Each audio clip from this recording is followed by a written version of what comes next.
Oke, Assalamualaikum warahmatullahi wabarakatuh. Apa kabar semuanya? Selamat pagi semuanya. Alhamdulillah sehat semua. Alhamdulillahirrahmanirrahim. Baiklah, berjumpa lagi dengan Bapak di pembelajaran 2020-2021. Alhamdulillah, sampai hari ini Bapak masih dipercaya di sekolah ini, yaitu untuk mengajar pelajaran pendidikan agama Islam. Oke, baiklah. Untuk selanjutnya, sebelum kita melangkah ke materi yang akan kita pelajari, maka terlebih dahulu Bapak akan memberitahukan bagaimana cara pembelajaran online ini berjalan, ya. Yang pertama, pembelajaran online ini adalah Bapak akan mengeser atau melist nama-nama daftar hadir kamu semuanya.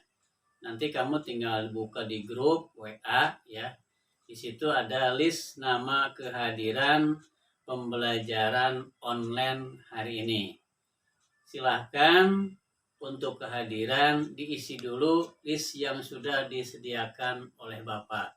Baik yang sudah disediakan maupun kamu ketik sendiri nama kamu sendiri dengan kehadiran kamu, ya. Oke. Kalau memang sudah semuanya mengisi daftar hadir, ya. Alangkah lebih baiknya kita awali perjumpaan kita kali ini, pembelajaran kita kali ini.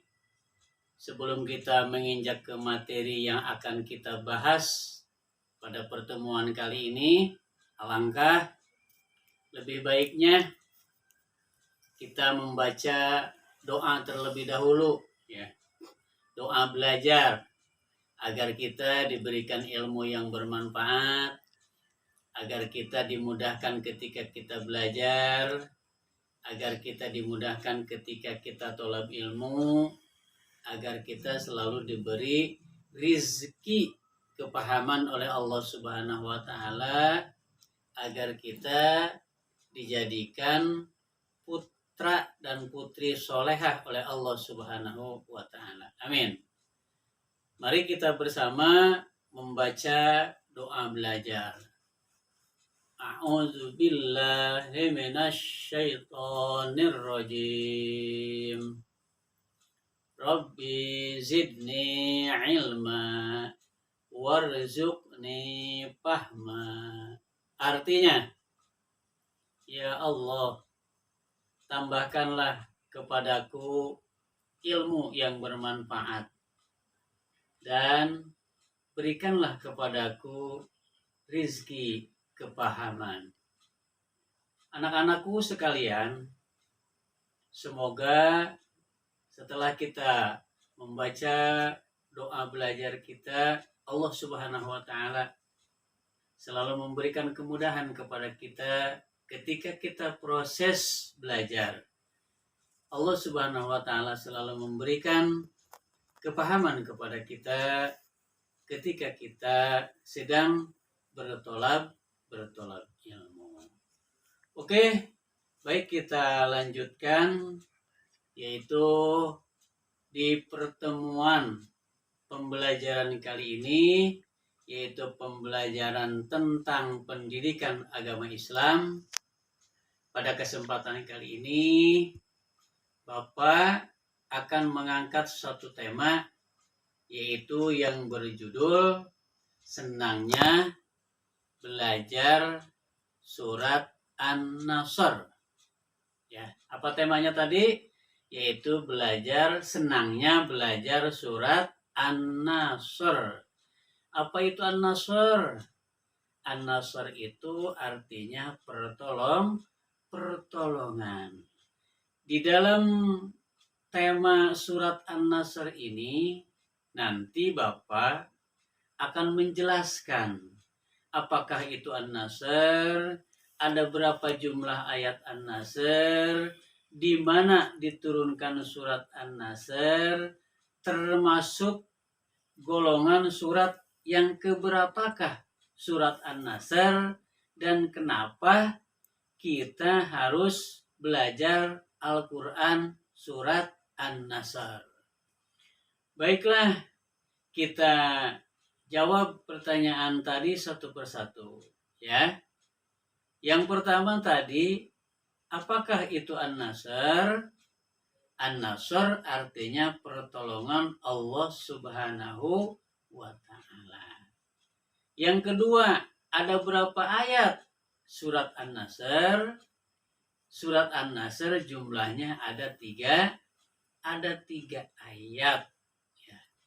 Termasuk golongan surat yang keberapakah surat An-Nasr di dalam Al-Quran?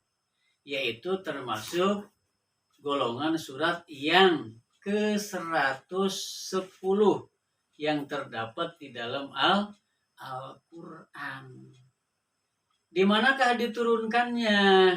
Di Madinahkah? Di Mekahkah? Diturunkannya surat An-Nasr itu adalah di kota Madinah.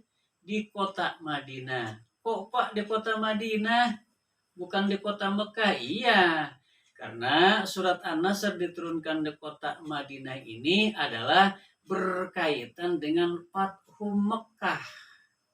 Apakah itu Fathu Mekah? Siapa yang tahu? Fathu Mekah itu adalah pembebasan orang-orang Mekah. Di mana pada saat itu Rasulullah Shallallahu Alaihi Wasallam beserta 10.000 pasukannya menyerang kaum Quraisy yang akan menghancurkan Ka'bah. Maka dengan izin kudrat iradat Allah Subhanahu wa Ta'ala, maka kemenangan berpihak kepada Rasulullah Shallallahu Alaihi Wasallam. Ya, jadi surat An-Nasr ini adalah diturunkannya di kota Madinah, yaitu berkaitan dengan Fathu Mekah, pembebasan kota Mekah. Kenapa kita harus menghafal ayat Al-Quran surat An-Nasr? Karena kita menghafal surat An-Nasr itu diantaranya adalah surat An-Nasr bisa dibaca ketika kita melaksanakan sholat setelah membaca Al-Fatihah. Maka dibaca surat An-Nasr. Ya. Yang selanjutnya, bagaimana cara kita untuk bisa menghafal surat An-Nasr? Ya. Siapa yang udah hafal? Coba. Caranya, yang pertama supaya kita bisa hafal terhadap surat An-Nasr, yang pertama kita harus bisa membacanya berulang-ulang kali, ayat demi ayat atau lafal demi lafal. Insya Allah dengan kita membaca terus-menerus berulang-ulang kali, maka insya Allah kamu nanti akan menjadi orang yang hafal terhadap Al-Quran. Ya. Untuk selanjutnya, yaitu terkait yang terdapat di dalam surat An-Nasr adalah pokok-pokok ayat yang terkandung di dalam surat An-Nasr. Yang pertama, pokok-pokok yang terkandung di dalam surat An-Nasr itu adalah kemenangan Allah akan datang. Artinya apa? Janji Allah itu pasti. Janji Allah itu pasti bahwa orang-orang Islam akan mendapat kemenangan di sisi Allah Subhanahu wa Ta'ala.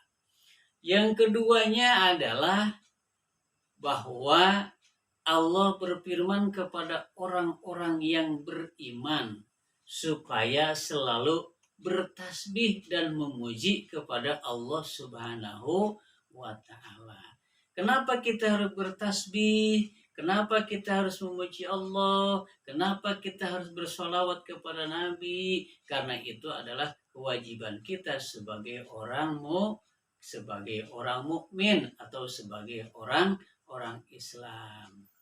Anak-anakku sekalian, mungkin itu saja yang dapat Bapak sampaikan mengenai pembelajaran Al-Quran terkait surat An-Nasr, yaitu senangnya belajar Al-Quran surat An-Nasr. Dicukupkan sampai di sini saja. Mohon maaf atas segala kekurangan. Hadanallahu wa iyyakum ajma'in. Assalamualaikum warahmatullahi wabarakatuh.